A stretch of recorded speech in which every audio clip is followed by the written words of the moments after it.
제가 볼 땐 10년 뒤엔 정말 낭패 볼 거예요. 왜냐하면 10년 뒤에는 지금의 부동산 패러다임이 많이 바뀔 겁니다. 약간의 일본의 어떤 안 좋은 향들이 저희들한테 미치는 걸 느끼게 될 거예요. 보도도 많이 나올 거고.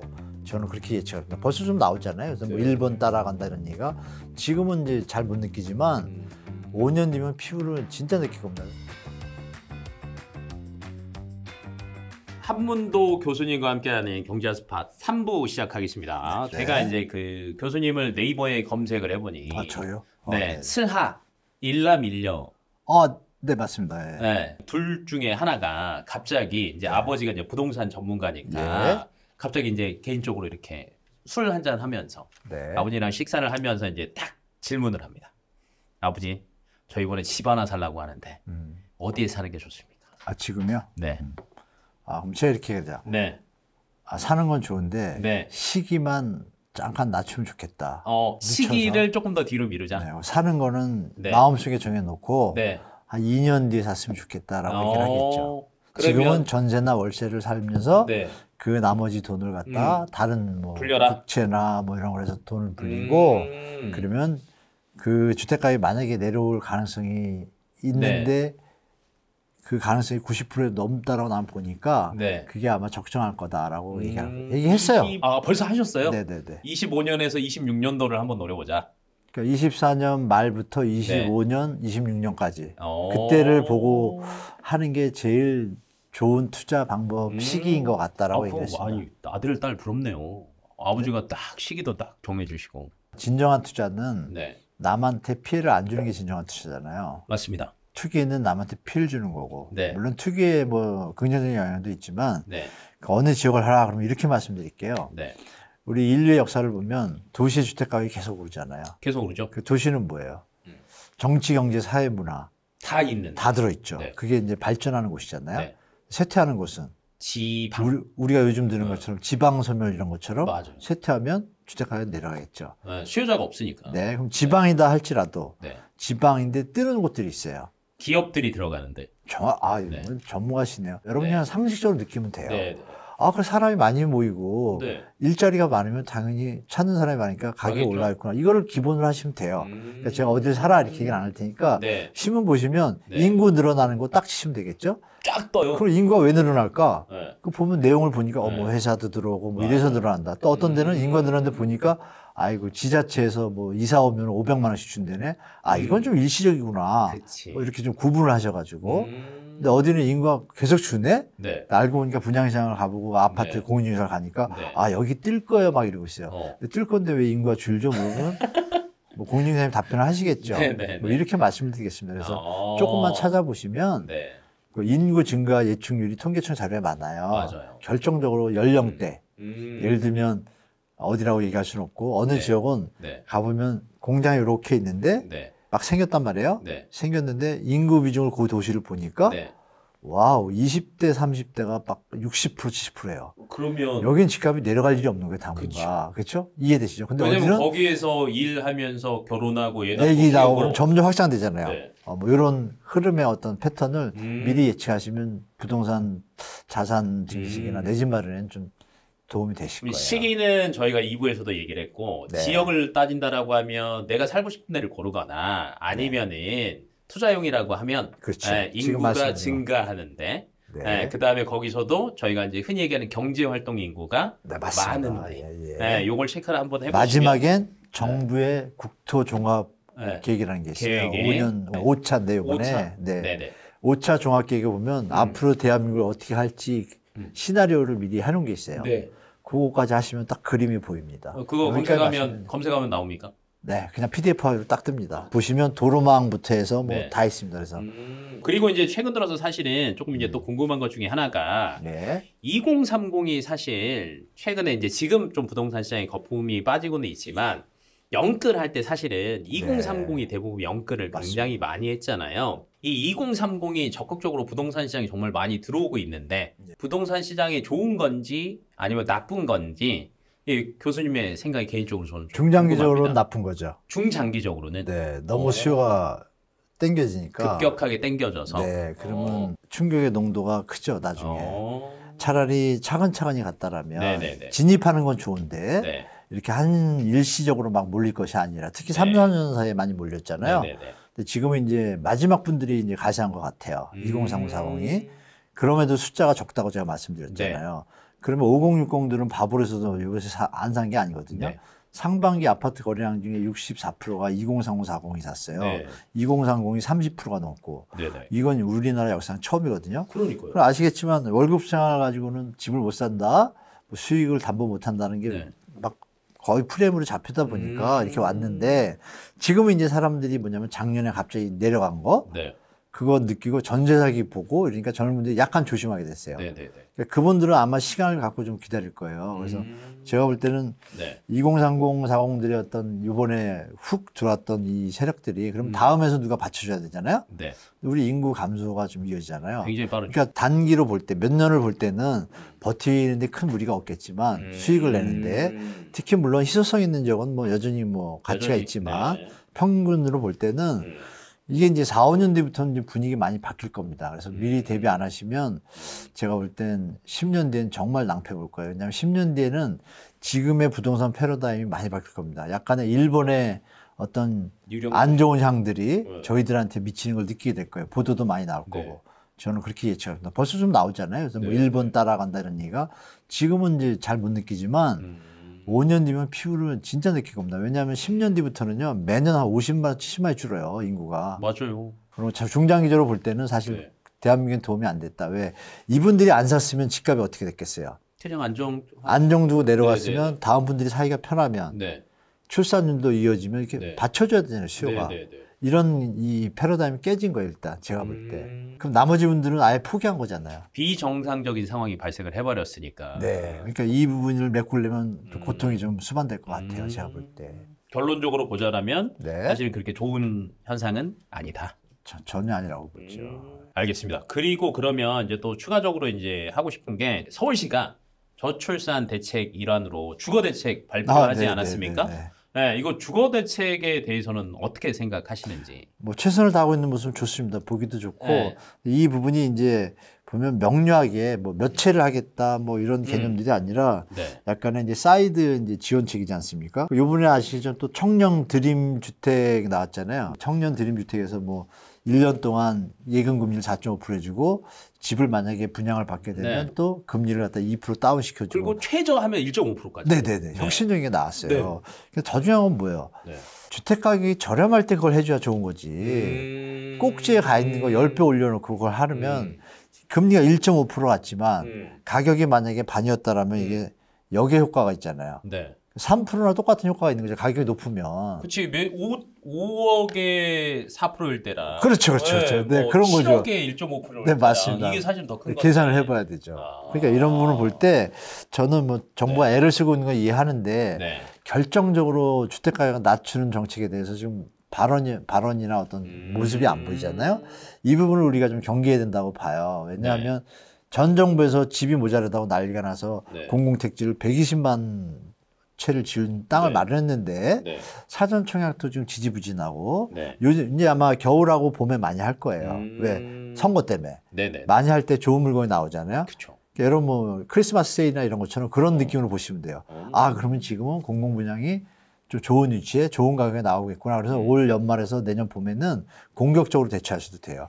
지금 말씀 주신 이 공공주택에 대해서 입주 조건을 많이 완화해 줬잖아요. 근데 여기서 이 완화 기준이 지금 아시겠지만 신생아 대출도 소득 수준이 자산 5억에 연봉 1억 3천까지 돼요. 이게 여러분 하나 냉정해 보실 게 진짜 청년을 위한다면 소득 수준을 1억 3천으로 하면 안 되죠. 전체 청년들을 이렇게 나열했을 때 1억 3천에 해당하는 분들은 10%도 안 된단 말이에요. 더 안 될 수도 있어요. 그러면 이제 그분들이 집을 살 수 있는 여력이 더 있고 진입할 수 있는 여력이 더 많잖아요. 그럼 밑에 80%, 90%는 여력이 약하잖아요. 그렇죠. 그러면 이쪽 계층에 예를 들어서 요번에 하는 그 대출 어떤 지원을 만약에 100조를 했다 그러면 10조만 1억 3천에서 어디는 해당되고 잘라줘야겠죠. 나머지는 그 분야에 맞춰서 다 배당되게. 이게 좀 균형이 있지 않습니까? 근데 그런 게 없잖아요. 그러면 이게 뭐냐면 있는 소득자들 더 버는 사람들이 더 유리한 조건이에요.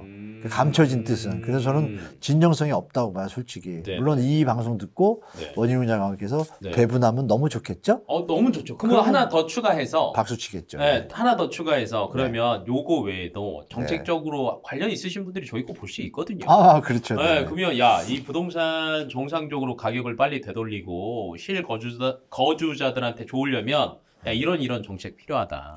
아, 그건 이미 정부도 다 알고 있습니다. 네. 안에서 그렇죠. 한 번만 더 얘기해 주시죠. 제안을 드리면 네.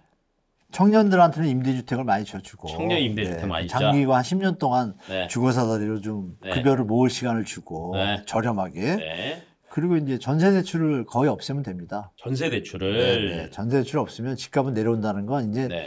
제가 3년째 떠들고 있기 때문에 지금 많이 알고 계세요. 그래서 뭐 상식이잖아요. 전세 사기가 왜 나죠? 매매 가격이 1억인데 전세 대출을 1억 1천을 해줘. 맞아요. 그러면 집을 누가 1억에 팔겠어요? 1억 2천에 팔지. 맞죠. 당연히 올라가죠. 네. 전세가격이 내려가면 좀 내려오겠죠. 뭐 간단하지 않습니까? 그러니까 전세 대출 지금 세금으로 메꾸고 있잖아요. 사고 나면 그런 거 그냥 물론 이제 급하게 하면 현지에 계신 분들은 갑자기 갈 데가 없잖아요. 그쵸. 없으면 그러니까 이분들은 한 5년 6년 편하게 사실 두고 나머지 새로 진입하는 분들을 끊어주면 전세 가격이 더 올라요? 안 오르죠. 그렇죠? 하향 안정화가 천천히 돼서 정상적인 주택가격 수준이 되겠죠. 네. 그러면 이제 그때 서로들 내재 가치나 미래 가치를 판단하고 투자하는 정상적이고 건전한 부동산 시장이 되면 대한민국의 제2의 발전이 있지 않을까. 이건 해야 되는데 뭐 할까요? 과연 정치하신 분들이? 뭐 하여간 제안 드려봅니다. 예. 잘 보고 계실 겁니다. 제안 잘 체크하셔서 조금 해주시면 좋을 것 같고.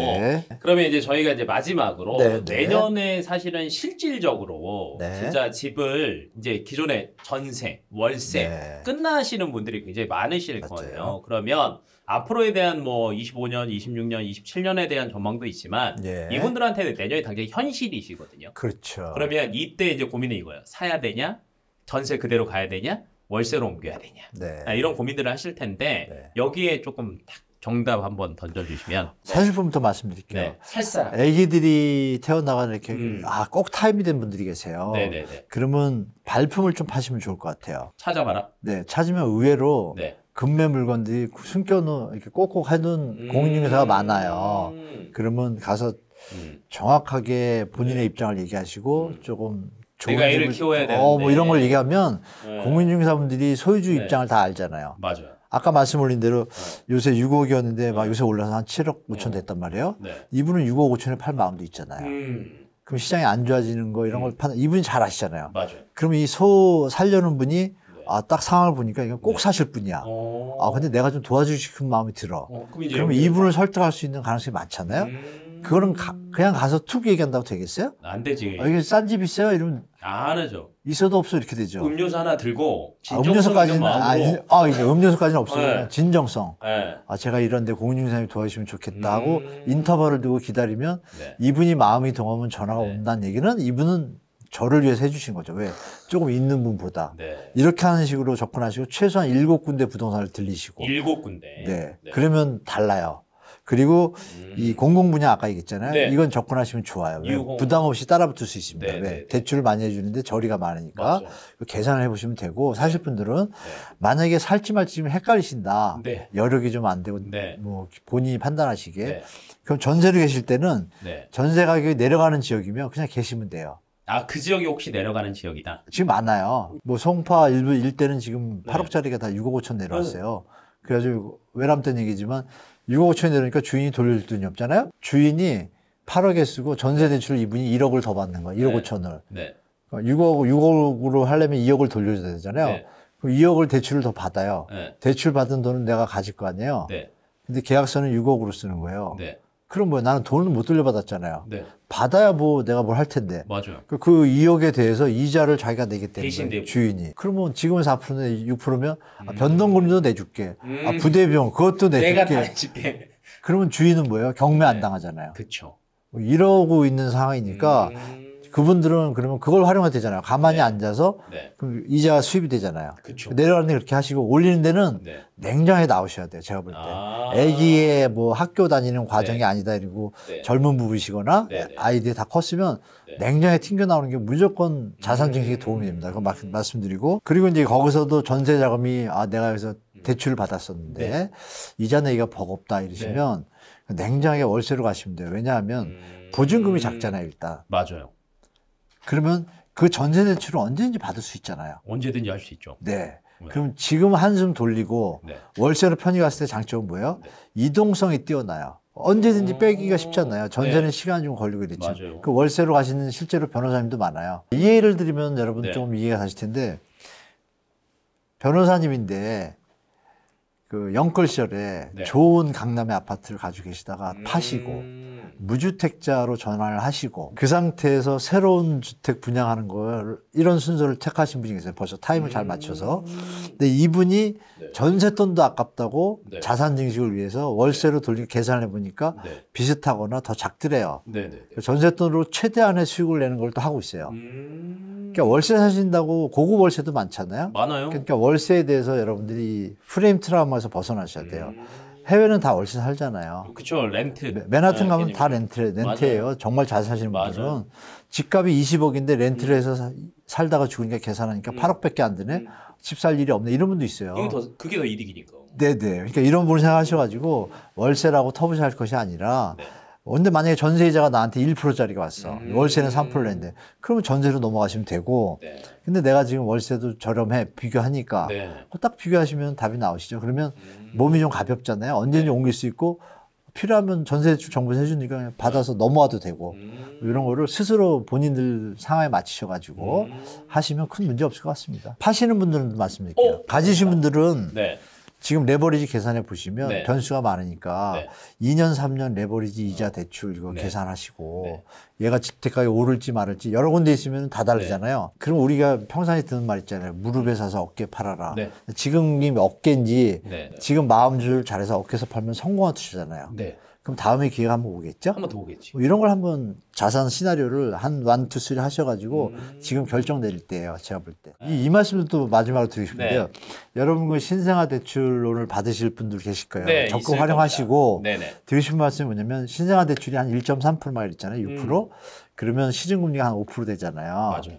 그럼 한 3% 정도 차이 나잖아요. 세이브 되는 거죠. 네, 세이브 되는데 그 세이브 되는 돈을 나라에서 주는 것이 아니라 우리 세금 일반 다른 분들이 대신 메꿔준다는 걸 아셨으면 좋겠어요. 뭐냐면 이자 차액 보전이라고 해서 우리 예산이 많아서 지금 그걸 쓰는 게 아니라 은행이 대출해주면 5%잖아요. 그럼 1.3%하면 손해보잖아요. 3%. 그쵸. 3% 손해보니까 이걸 이자 수입을 그러면 우리가 보존해 줄게. 그걸 보고 국가 예산에서 이자 차액 보전 계정이라고 그래요. 그걸 빼서 주는 거예요. 대신 메꿔주는 거예요. 근데 전체 26조에서 8조는 국가 재정에 들어가고 나머지 18조는 이자 차익 보존으로 할 계획이에요. 만약에 그렇게 한다면 그 돈은 누구 돈이야? 세금 돈이에요. 우리 국민 세금이에요. 그러니까 우리 신생아로 만약에 집을 편안하게 싸게 하시는 분들은 아 이게 정부가 잘해서가 아니라 국민들이 세금 내준 게 나를 도와주고 있구나 이런 마음을 한번 좀 체크하시고 좋은 집을 구하시길 바라겠습니다. 아, 또 이런 또 따뜻한 얘기까지 해주시니까 너무 좋았고요. 전 개인적으로 다음에 또 기회가 되면 교수님이랑 또 한번 해보는 것도 재밌지 않을까. 목소리가 너무 좋으세요. 요거는 살려주세요. 목소리 좋다라는 거. 다음에 또 더 좋은 기회로 찾아뵀으면 좋겠습니다. 지금까지 경제 핫스팟의 길건우였습니다. 감사합니다.